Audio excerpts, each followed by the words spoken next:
বিশ্বজুড়ে অ্যানিমে এখন শুধু বিনোদন নয়, বরং এক বৈশ্বিক সংস্কৃতির অংশ। দেশের সীমানা পেরিয়ে জাপানি অ্যানিমেশনের জনপ্রিয়তা ছড়িয়ে পড়েছে প্রজন্ম থেকে প্রজন্মে। সেই জনপ্রিয়তাকে উদযাপন করতে বছরের সেরা অ্যানিমে সিনেমা ও চরিত্রদের হাতে তুলে দেওয়া হয় মর্যাদাপূর্ণ পুরস্কার। জাপানের টোকিওতে জমকালো আয়োজনে অনুষ্ঠিত হলো 10ম ক্রাঞ্চিরোল অ্যানিমে অ্যাওয়ার্ডস। বিশ্বজুড়ে অ্যানিমে ভক্তদের প্রায় 7,30,00,000 ভোটের ভিত্তিতে নির্বাচিত হয়েছে এবারের বিজয়ীরা।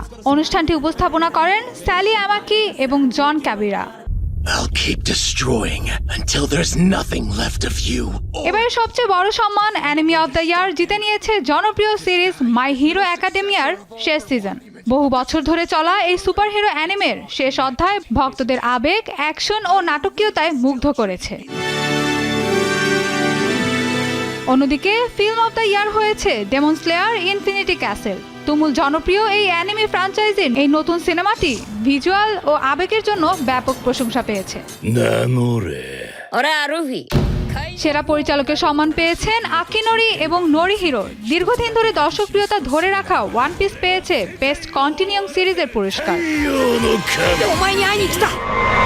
নতুন সিরিজের মধ্যে সেরা স্বীকৃতি গেছে গাচিয়াকুতার ঝুলিতে। এবারের আসরে বেস্ট অ্যাকশন বিভাগে জয়ী হয়েছে সোলো লেভেলিং এর দ্বিতীয় সিজন। বেস্ট কমেডি পুরস্কার পেয়েছে ড্যান্ডি ড্যানের দ্বিতীয় সিজন। অন্যদিকে বেস্ট ড্রামা বিভাগে জয়ী হয়েছে দি অ্যাপোথিকারি ডায়েরিসের দ্বিতীয় সিজন।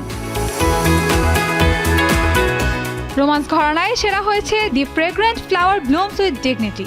আর পারিবারিক ও হালকা মেজাজের গল্পের জন্য পরিচিত স্পাই এক্স ফ্যামিলির তৃতীয় সিজন জিতেছে বেস্ট স্লাইস অফ লাইফের পুরস্কার।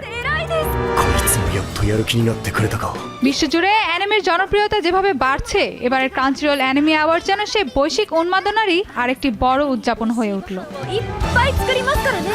Mahbuba Mostarin, showbiz tonight.